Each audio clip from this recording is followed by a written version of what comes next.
तीसरा जो सीक्रेट्स है, तीसरा सीक्रेट्स है उन्मनी अवस्था। नाम तो सुना है अवस्था का, उन्मनी अवस्था। गौर से जो पढ़ाई कर रहे उनको पता चलेगा अपने अंदर जीवन में 5 अवस्था होती है। एक जागृति अवस्था होती है, स्वप्न अवस्था होती है, निद्रा अवस्था होती है, ये तीनों सभी के पास है।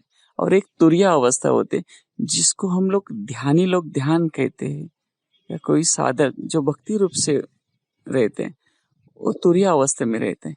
और एक 5वीं अवस्था होती है उसको उन्मनी अवस्था कहते हैं। ये अवस्था पता है आपको? किसी ने बताया आपको? नहीं बताएगा, कोई नहीं बताएगा आपको कि मैं उन्मनी अवस्था से जी रहा हूं। नहीं, गुरु भी नहीं बताएगा आपको। आपने कभी गुरु से ऐसे पूछा है?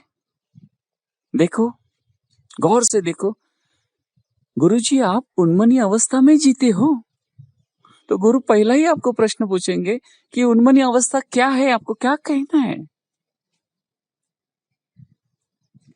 तो आपके पास उसका जवाब नहीं रहेगा कि मैं क्या बताऊं गुरु को। ये उन्मनी अवस्था क्या है आपको बता देता हूं। जैसे अपने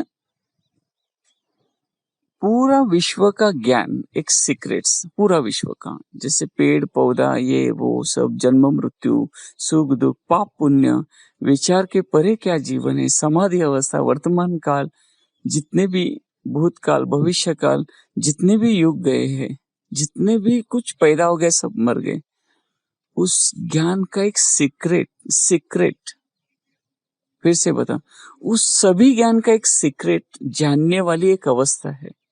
इस वर्ल्ड में वो मौजूद है, इस वर्ल्ड में अभी भी मौजूद है, लेकिन वो गॉड गिफ्ट है। ध्यान देना, गॉड गिफ्ट है। जैसे आपको कौन बनेगा करोड़पति में आप जब जाते हो तो कंटेंट 10-12 कंटेंट हो, लेकिन कितने लोग अप्लाई कर देते हैं कि मेरे को आना है, मेरे को आना है, लेकिन किसी को नहीं मिलता है। लेकिन वो जो 10 जन चुन कर आते हैं, उस 10 जन से भी एक जन आ जाता है उसमें, समझ गए? उसको ही कंप्यूटर सवाल पूछता है, लेकिन इधर सवाल नहीं पूछता है।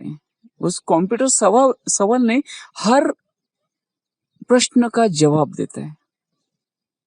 आपने कभी ऐसा सुना रहेगा ना, बहुत संतों के मुंह से ऐसे सुना रहेगा कि मैं नहीं, मेरे अंदर से भगवंत बोल रहे हैं, मैं नहीं, मेरे अंदर से राम बोल रहे, मैं नहीं, मेरे अंदर से शिव जी बोल रहे, मैं नहीं, मेरे अंदर से हरि बोल रहे, मैं नहीं बोल रहा हूं, मेरे अंदर से नारायण बोल रहे। बात सुनी है कभी आप?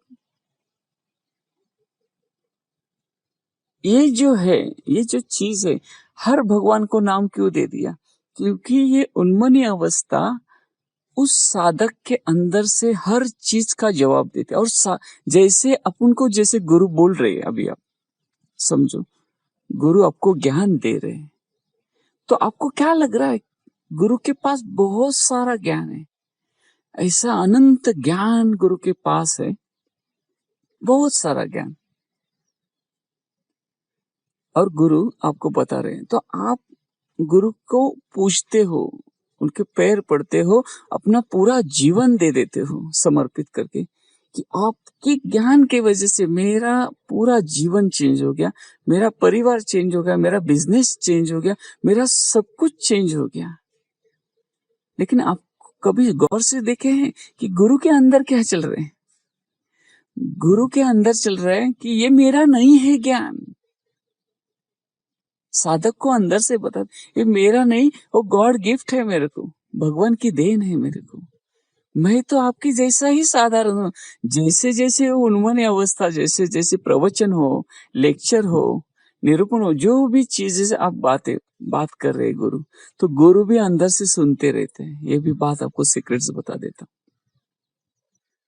सीक्रेट्स हैं ये, सीक्रेट्स है। गुरु भी अंदर से वो देखते रहता है कि अभी क्या मिल रहे हैं मेरे को। इसलिए कोई भी गुरु जिसको ये विश्वास हो गया कि अपने इसमें, समझ गए?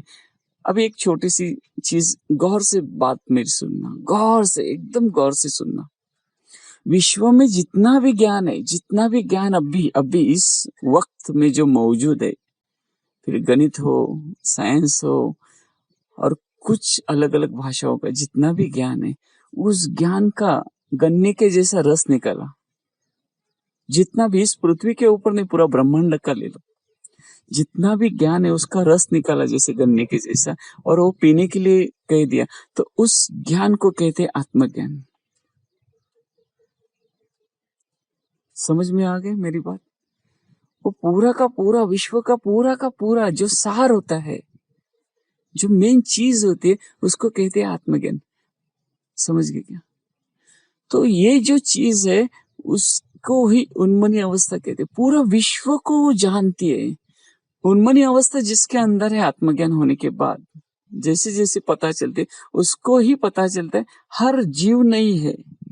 ये जो हमको प्राणी मात्र दिखाई दे, वो प्राणी नहीं है, वो स्वयं नारायण है। क्योंकि वो अंदर से बता देती, उसका प्रमाण देती है वो नारायण कैसे है। हर वस्तु को देखने का नजरिया बदल जाता है। इसीलिए जो मन जो अपना रहता है, बड़बड़ करने वाला बुद्धि जो रहती है, सबसे आगे चली हुई, मेरे को बहुत सारा ज्ञान है, वो सब के सब उस आत्मज्ञान साधक के अंदर चुपचाप बैठ जाती है। क्यों? ऐसा कभी देखा नहीं, ऐसा कभी सुना नहीं। विश्व से अलग कुछ ज्ञान, अलग अनंत ज्ञान, अनंत बोल रहा हूँ। एक दो चीजें ऐसी नहीं कि इस पुस्तक में पढ़ा, उस पुस्तक में, ये नहीं, पूरा विश्व का सीक्रेट ऑफ सीक्रेट वो संत। इसीलिए जितने भी आपने देखे हैं ऐसे साधक, जिनको पहला कुछ भी नहीं आता था, ध्यान, कुछ भी नहीं आता था, उनको बाहर का नॉलेज भी नहीं था, वो स्कूल में भी पढ़े नहीं थे, बाहर का कुछ भी, जैसे कुछ भी नहीं पता था, उससे उनके दोस्त तो बहुत आगे आगे निकल गए थे। लेकिन जैसे उसको आत्मज्ञान हो गया, तो वो ऐसी बातें करने लगा कि ज्ञानी जन देखते रह गए कि इसने ये इतना ज्ञान कैसे अर्जित कर लिया, कैसे उसको पता चला, कहाँ गया था, ये तो इधर ही था। इसीलिए मैं बता रहा हूं, ये उन्मनी जो अवस्था होती है हर एक के अंदर, आत्मज्ञान होने के बाद वो स्वयं प्रकट हो जाती है, स्वयं। तभी साधक को पता चलता है कि भगवान श्री कृष्ण कौन थे, राम कौन था, यीशु कौन था, और कुछ कुछ देवता कौन थे, उन्होंने क्या ज्ञान बताया, ग्रंथ में क्या ज्ञान है, सभी के सवाल जवाब क्या क्या है, सब पता चलते हैं। तभी हम उस आदमी को आत्मज्ञानी कहते हैं। समझ में आया? ये 3 सीक्रेट्स, ये कभी भी ध्यान देना, ये कभी भूलना नहीं। पहला है शरीर मैं नहीं हूं, दूसरा है आकाश की भांति मैं जीता हूं। आकाश जितना व्यापक है, पूरा ब्रह्मांड आकाश के अंदर है, पूरा ब्रह्मांड वो मैं हूं। और तीसरी बात उन्मनी अवस्था। ये 3 चीजें इस सीक्रेट से आत्मज्ञान होने के बाद आपको कुछ ज्ञान की जरूरत नहीं है। एक बार वो सीक्रेट्स आपको पता चल गए, तो ये तीनों चीजें आपको गॉड गिफ्ट है। आप फिर जन्म नहीं लोगे, क्योंकि जन्म और मरण ये चीज ही नहीं है वहां पे। समझ गए?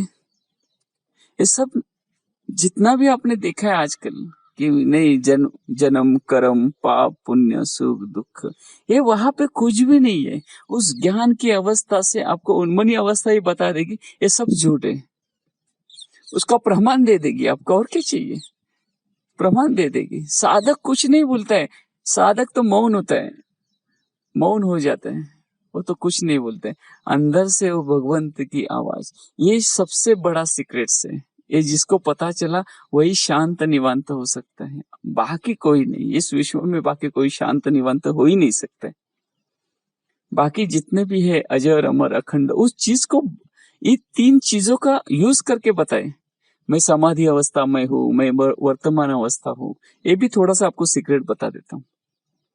तीनों अवस्था में शरीर के माध्यम से जैसे हो मैं नहीं हूं, मैं हूं ही नहीं, नाम ही हूं।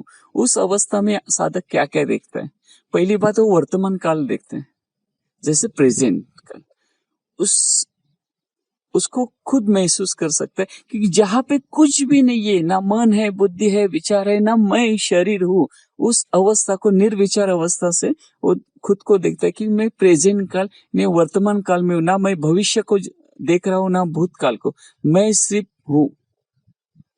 इस अवस्था को वो देखता है। उसको ही समाधि अवस्था कहते हैं, समय आदि अवस्था, समाधि अवस्था, जहाँ कोई भी विचार नहीं है उस अवस्था को। इसलिए उसको मुक्त अवस्था भी कहा जाता है। ये शरीर से मुक्त होना, सूक्ष्म अवस्था से मुक्त होना, या कुछ भी ऐसे मुक्त अवस्था। और दूसरी बात, आसमान, आसमान में वो देखता है कि मैं अनंत हूँ, असीम हूँ, अजर हूँ, अमर हूँ, अखंड हूँ, सभी जीवों को देखने वाला मैं ही दृष्टा हूँ, सब मेरे अंदर है, मैं सभी के अंदर हूँ, फिर भी मैं सबके परे हूँ। सभी मेरे को देखते हैं लेकिन मैं, मुझे नहीं देखता है कोई, सबको देखते हैं लेकिन मैं नहीं देखता हूँ, क्योंकि मैं छूकर नहीं देख सकता हूँ। मैं देखने वाली चीज ही नहीं हूँ, मैं अनुभव हूँ, यानी आत्मज्ञान हूँ। ऐसी सब व्याख्याएं आसमान के इसमें। और उन्मनी अवस्था में कैसे होता है?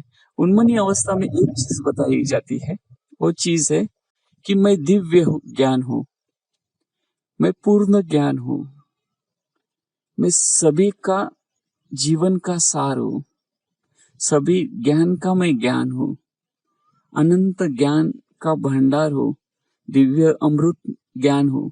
यानी ये जो चीज है, समझ गए क्या? सभी के अंदर से बोलने वाला मैं हरि रूप हूँ, नारायण हूँ।